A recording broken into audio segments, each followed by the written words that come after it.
नमस्कार दोस्तों, जैसा कि आप सबको पता है कि हम भागवत गीता का चैप्टर 13 स्टडी कर रहे हैं और यहीं से मैंने शुरुआत की है, चैप्टर 13 से ही। उसका रीज़न भी मैंने बताया हुआ था, आप पुराने वीडियो में देख सकते हैं जहां पर मैंने बताया हुआ है how to read Bhagavad Gita. तो इस चैप्टर के हम छठे और सातवें श्लोक को आज स्टडी करेंगे। इससे पहले मैंने पिछले वीडियो में श्लोक नंबर जो 5 था उसको बताया, उसको आप बहुत डिटेल में देखिएगा, पूरा का पूरा वीडियो देखिएगा। उसके बिना ये छठा सातवां या कोई भी आगे का श्लोक पढ़ना बिल्कुल बेकार होगा, समझ में नहीं आएगा। तो इससे पहले आप उसको ज़रूर पढ़ लीजिएगा। एक अंडरस्टैंडिंग बनाने के लिए बहुत ज़रूरी है। उसका और इनका रिलेशन भले ही ना हो, लेकिन ये इंटरकनेक्टेड होते हैं सारे श्लोक भागवत गीता के। जब आप किसी चीज़ की व्याख्या करने बैठते हैं या किसी चीज़ को समझने बैठते हैं, तो जब तक आपके अंदर वो लिंकिंग इंटरकनेक्टिंग पावर नहीं होगी, तब तक आप भागवत गीता को पूरी तरह से नहीं समझ पाएंगे। हर श्लोक को भागवत गीता के आप अगर अलग तरीके से पढ़ेंगे, अलग से पढ़ेंगे, तो कभी भी आपको सही अर्थ समझ में नहीं आएगा। भागवत गीता एक यूनिट है, सिंगल यूनिट है। उसमें श्लोक 700 भले ही हैं, लेकिन वो 700 श्लोक मिल करके ही सिंगल यूनिट बनाते हैं। तो वहाँ पर जितने भी श्लोक हैं उनको आपको कनेक्ट करना आना चाहिए, समझ में आना चाहिए। और उसका तरीका है, इस साइंस को यानी चैप्टर नंबर 13 से लेकर के चैप्टर नंबर 18 तक जितना कुछ भी समझाया गया है भागवत गीता में, वो आपको सही से समझ में आए। ये जो साइंस का पोर्शन है इसके बारे में, इसके साइंस ही कहा जाता है भागवत गीता का। जो चैप्टर नंबर 13 से 18 तक है उसमें साइंटिफिक चीज़ें हैं, जो साइंस है, स्पिरिचुअल साइंस है, उसकी बात की गई है। तो आइए देखते हैं छठे और सातवें श्लोक को। छठे और सातवें श्लोक को, इससे पहले कि मैं छठा और सातवां श्लोक रिसाइट करूं, आई वुड सजेस्ट कि आप कोई भागवत गीता आपके यहाँ होगी ही, अगर नहीं भी है तो गीता प्रेस गोरखपुर की या कोई भी जो आपको सही लगती है आप उसे खरीद सकते हैं, ठीक है। लेकिन आप उसको खरीद कर अपने घर में ज़रूर रखिए और उनके इन श्लोकों को आप खुद से जा कर के भी देखिए कि वहाँ क्या लिखा है और आपको अब समझ में आ रहा है या नहीं, और पहले समझ में आता था या नहीं आता था। वास्तव में आपके अंदर बहुत चेंज आपको मिलेगा, ठीक है। तो आइए देखते हैं छठे और सातवें श्लोक को। पहले मैं रिसाइट कर देता हूँ आपके लिए, उसके बाद इसकी मीनिंग समझते हैं। छठा श्लोक है, महाभूत्याहंकारो बुद्धिर्व्यक्तमेव च इंद्रियाणि दशैकम च पंचचेंद्रिय गोचराः, ठीक है। उसके बाद सातवां श्लोक है, इच्छा द्वेषः सुखम दुखम संघातश्चेतना धृतिः एतत् क्षेत्रम समासेन सविकार मुदाह्यतम, ठीक है। इसका क्या मतलब है? इन दो श्लोकों में भगवान कृष्ण अर्जुन को ये बता रहे हैं कि हमारा जो क्षेत्र है, एक तो क्षेत्र है, एक है क्षेत्रज्ञ। क्षेत्रज्ञ वो है जो इस क्षेत्र को जान रहा है कि कल मैं बच्चा था, आज मैं अधेड़ हो गया हूँ। वो क्षेत्रज्ञ है जो अपने शरीर को जानता है। जैसे मैं अपने शरीर को जानने वाला क्षेत्रज्ञ हूँ, लेकिन मैं इस शरीर से अलग हूँ। मेरे शरीर से अलग भी कोई है जो जान रहा है कि मेरे शरीर में ये चेंज हो रहे हैं, ठीक है।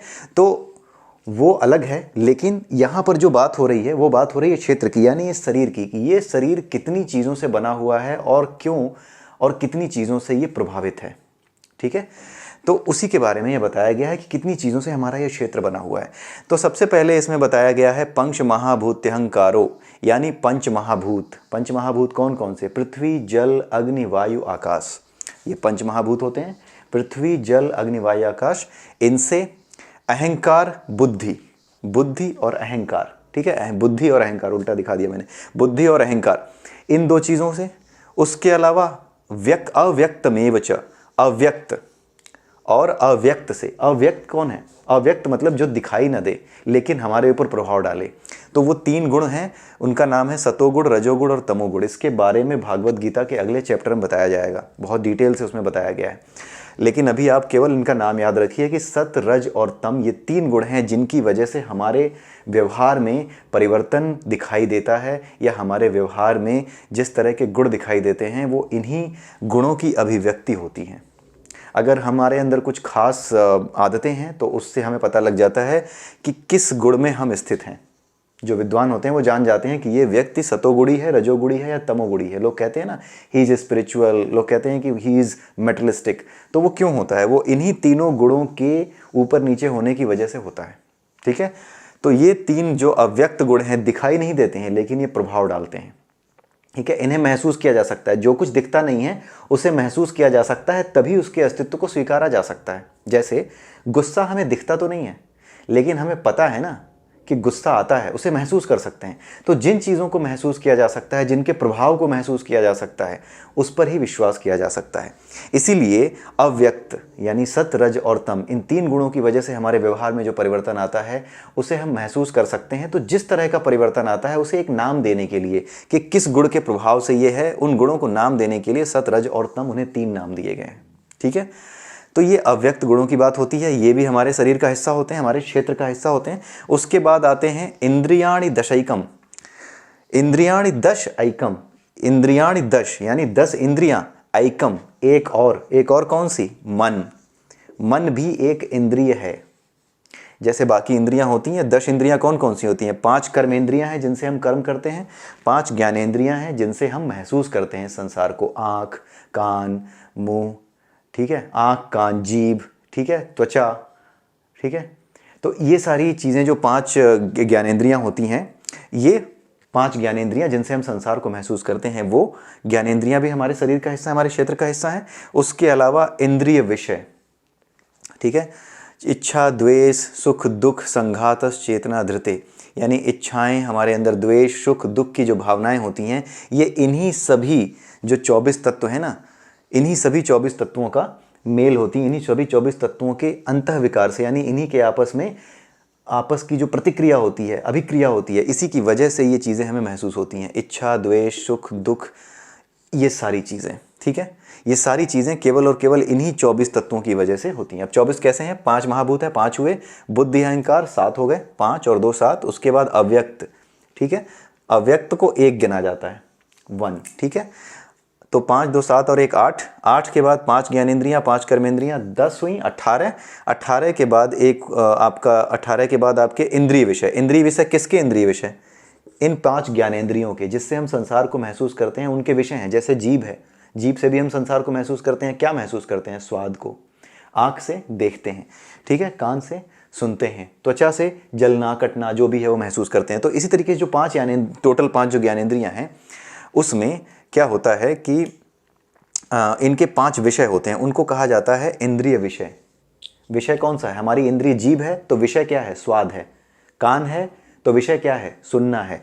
तो 5 ज्ञानेंद्रियां और 5 उन ज्ञानेंद्रियों के विषय, ये, ठीक है। तो क्या हो गए? यहाँ तक हुए थे 18, 18 और 5 23। कर्मेंद्रियों के विषय नहीं है, ठीक है, ज्ञानेंद्रियों के विषय हैं, ठीक है। तो 5 इंद्रिय विषय इन ज्ञानेंद्रियों की, तो कितने हो गए? 18 और 5 23, और ये आखिरी इंद्रिय जो मैंने बात की, मन, ये 24, ठीक है। तो इस तरीके से ये जो 24 एलिमेंट्स होते हैं, इनसे हमारा क्षेत्र यानी इनसे हमारी बॉडी बनी होती है। अब इनसे जब हमारी बॉडी बनी होती है, तो इन्हीं के बीच में जितने भी रिएक्शन हैं, इनके जो गुण हैं, इनकी जो मशीनरी है, उसके बेसिस पे ही हमारा सारा का सारा बिहेवियर, हमारा सारा का सारा कैरेक्टर डिसाइड होता है, ठीक है। ये अपने हिसाब से काम करती हैं, लेकिन हमारे पास जो बुद्धि होती है, उस बुद्धि के अनुसार हम ये चुनते हैं कि हम कहाँ जाएं, हम किस गुण में स्थित हो जाएं, हमें क्या करना चाहिए, ठीक है। तो वो सारी चीज़ें, इन सारी चीज़ों से मिल करके, जो 24 तत्वों से मिल करके जो चीज़ बनी है, वो है हमारा क्षेत्र यानी हमारा शरीर, ठीक है। तो इसी के बारे में भगवान कृष्ण ने बात की है इन 2 श्लोकों में। तो भगवान कृष्ण ने ये बताया है कि ये जो 24 के 24 तत्व हैं, इन 24 तत्वों में अगर आपको समझना है कि हमारा पूरा शरीर कैसे काम करता है, तो इन 24 तत्वों की व्याख्या किसमें की गई है? वेदांत में की गई है, उपनिषदों में की गई है। तो अगर आपको इनको समझना है, तो आपको डिटेल में पढ़ना होगा उपनिषदों में। लेकिन भागवत गीता में इसका सार दे दिया गया है, सारांश दे दिया गया है। इसीलिए सारांश देने की वजह से, लिंक ना होने की वजह से, उपनिषद ना पढ़ने की वजह से गीता को समझने में थोड़ी प्रॉब्लम आती है। इसीलिए मैंने लिंक करने की कोशिश की है उपनिषदों को भी बीच बीच में, सो दैट आप समझ सको कि इसका रेफरेंस है कहाँ। तो इसका रेफरेंस, इन चीज़ों को समझने का, पूरी तरीके से समझने का रेफरेंस कहाँ पर है? उपनिषदों में है। लेकिन एक बेसिक डिटेल जो आपको चाहिए वो मैं आपको बता सकता हूँ। जैसे यहाँ पर इतनी चीज़ें हैं, ठीक है, इसमें 5 महाभूत हैं, बुद्धि, अहंकार, अव्यक्त की स्थितियाँ, उसके अव्यक्त के 3 गुण, सत, रज और तम, उसके अलावा 5 कर्मेंद्रियाँ, ज्ञानेंद्रियाँ, इंद्रिय विषय और मन। इसमें जो सबसे ऊपर होता है ना, जिसकी रैंकिंग सबसे बड़ी है, सबसे बड़ी जो रैंकिंग है वो इंद्रिय विषयों की है। स्वाद, सुनना, कहना, ठीक है, ये सुनना और महसूस करना, ये जो चीज़ है, ये जो इंद्रिय विषय हैं, ये सबसे टॉप पे होते हैं, ठीक है। इनकी रैंकिंग सबसे टॉप की होती है। मतलब ये सबके मालिक हैं इंद्रिय विषय। इस दुनिया में जो भी फंसता है वो इंद्रिय विषयों में ही फंसता है, ठीक है, स्वाद है, ठीक है, जो महसूस कर सकते हैं, वो सारी भावनाएं, वो इंद्रियों के विषय हैं, हमारे अलग अलग इंद्रियों के विषय हैं। ठीक है, मन है, मन आता है दूसरी रैंक पे, इसकी रैंक दूसरी है। इंद्रिय विषय पहले रैंक पे है, मन जो है वो दूसरे रैंक पे है। यानी रैंक का मतलब आप समझ रहे हैं, रैंक का मतलब होता है कौन किसको कंट्रोल करता है। ये जो इंद्रिय विषय हैं ये किसको कंट्रोल करते हैं, मन को कंट्रोल करते हैं। टॉप रैंक वाला अपने से नीचे रैंक वाले को कंट्रोल करता है। और थर्ड रैंक पे कौन है, ये हमारी इंद्रियां, दशों इंद्रियां, कर्मेंद्रियां और ज्ञानेंद्रियां। ठीक है, ये तीसरे रैंक पे आती हैं जितनी भी इंद्रियां हैं, दसों की दसों। यानी पहले नंबर पे है इंद्रिय विषय, ये किसका मालिक है, मन का मालिक है। और मन किसका मालिक है, हमारी कर्मेंद्रियों का। मतलब हम किसके गुलाम हैं, मन के गुलाम हैं। ये कहना चाह रहा है, ये दोनों श्लोक ये कहना चाह रहा है। ठीक है, ये बात कही जा रही है इन 2 श्लोकों में। भगवान कृष्ण ये कहना चाह रहे हैं कि तुम मन के गुलाम हो बाय डिफॉल्ट।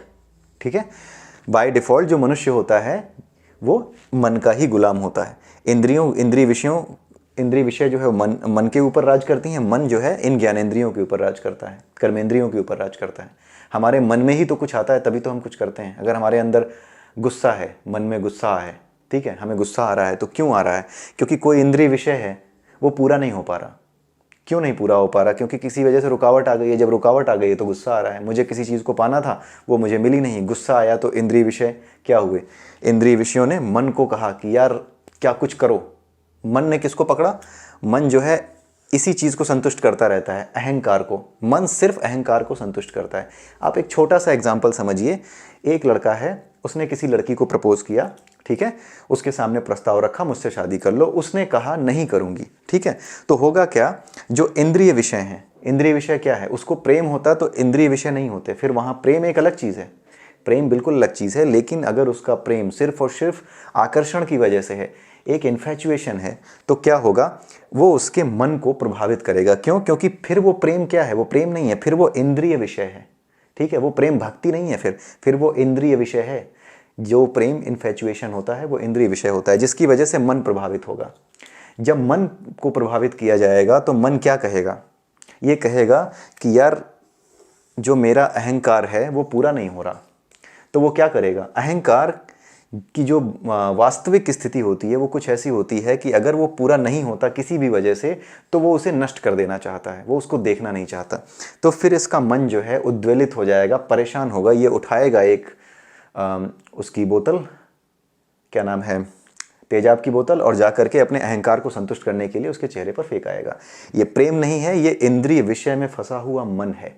जो भी ऐसा करते हैं वो कभी ये ना कहें कि उनको प्रेम है या उनको उससे प्यार था ना, ये सिर्फ एक इन्फैचुएशन था। और इन्फैचुएशन, आकर्षण केवल एक इंद्रिय विषय है और कुछ नहीं है। कोई सुंदर लग रहा है इसलिए वो आपको पसंद आ गया और आप उसे भोगना चाहते हैं, इसलिए आप कह रहे हो कि आपको उससे प्रेम हो गया। बट असल में प्रेम नहीं है, आप उसे भोगना चाहते हो क्योंकि उसमें सुंदरता है। आप सुंदरता को महसूस करना चाहते हो, वो आप उसको अपनी बपौती समझ रहे हो। इसीलिए आपने क्या किया, आपके मन को दूषित कर लिया। और आपके मन ने क्या किया, वो कहा कि यार ये कैसे, मुझे कैसे मना कर सकती है, इसकी कैसे हिम्मत हुई कि मना कर देगी। अहंकार, इस अहंकार की वजह से आप किसका सहारा लेते हो भाई, मन किसका मालिक है, इंद्रियों का। तो अंत में ये हमला किस पे करता है, इंद्रियों पे। और इंद्रियां क्या करती हैं, गुस्सा, हाथ में आता है कोई हथियार, कर्मेंद्रियों का हाथ जो है कर्मेंद्रिय है, इसका काम शुरू हो गया। इसने क्या किया, एक तेजाब की बोतल उठाई और फेंकाया। अहंकार संतुष्ट हो गया। उसके बाद इसको महसूस होता है कि क्या हो गया, अपराध हो चुका है। अब ये बचने के लिए और नीचे गिरता है, और नीचे गिरता है, क्योंकि ये जो इसका मन है इसको मानने नहीं देता कि तूने कुछ गलत किया है। तो और नीचे गिरता है, वो लड़की के घर वालों को धमकाता है, बहुत कुछ करता है। तो ये अगर आप इन चीज़ों को समझ जाएंगे तो दुनिया में जितनी भी लड़ाइयाँ चल रही हैं, जितना भी पाप है, जितने भी अपराध हैं, आप ये समझ जाएंगे कि उन अपराधों का कारण क्या है। इसलिए इन 24 तत्वों का सही से स्टडी करना बहुत ज़रूरी है। अगर इन 24 तत्वों की सही से स्टडी डिटेल में भी नहीं कर सकते तो सिर्फ और सिर्फ भागवत गीता के मीडियम से भी अगर आप इसकी स्टडी कर जाते हो तो भी आपके लिए सफिशिएंट होता है। ठीक है, तो ये है, ये सीक्वेंस याद रखिएगा, ये बहुत ज़रूरी है। किस तरह से ये प्रभावित करते हैं ये भी जानना बहुत ज़रूरी है। ये सिर्फ एक डिस्क्रिप्शन था, एक एग्जाम्पल दिया था मैंने, और ये एग्जाम्पल सफिशिएंट है। अगर आप इसको डिटेल में पढ़ने जाओगे तो ऐसे ही बहुत से एग्जाम्पल मिलेंगे, बहुत से। और इसीलिए बहुत बड़ा साहित्य है जो सनातन साहित्य इसीलिए बहुत बड़ा है क्योंकि समझाने के लिए तरह तरह के उदाहरण इस्तेमाल किए गए हैं। इन पंच महाभूतों को समझाने के लिए पृथ्वी, जल, अग्नि, वायु, आकाश, एक एक महाभूत को समझाने के लिए इतने बड़े बड़े डिटेल डिस्क्रिप्शन हैं कि वो पूरा का पूरा पोथी जो है इतनी मोटी हो जाती है। आप उसको डिटेल में पढ़ना चाहते हैं पढ़िए, बट सारांश यही है। इसी तरह से वो प्रभावित करते हैं। आप ये रैंक जानते रहिए, किसकी रैंक क्या है। आप ये जान जाएंगे कि कौन सा व्यक्ति क्या कर रहा है और कौन सा व्यक्ति क्या कर सकता है, ये भी आप जान जाएंगे। इसीलिए भागवत गीता को सही से समझना बहुत ज़रूरी है ताकि आप अपने जीवन में समझ सकें कि कैसे रहना है, सामने वाले को कैसे समझना है और अपना कर्म कैसे करते रहना है। ठीक है, सामने वाले को समझना उद्देश्य नहीं है, यहाँ पर किसी और को समझना उद्देश्य नहीं है, जानना अपने आप को है। लेकिन आप इस भागवत गीता को समझ करके ये समझ जाते हो कि ये सारा खेल इन चीज़ों का है, तो फिर आप जो सामने वाला है आप आश्चर्यचकित नहीं होते कि यार ऐसा आदमी ऐसा हो सकता है क्या, कोई आदमी ऐसा भी हो सकता है क्या। इन चीज़ों से आपको छुट्टी मिल जाती है। तो आज के लिए इतना ही, अगले वीडियो में फिर मिलेंगे, तब तक के लिए नमस्कार।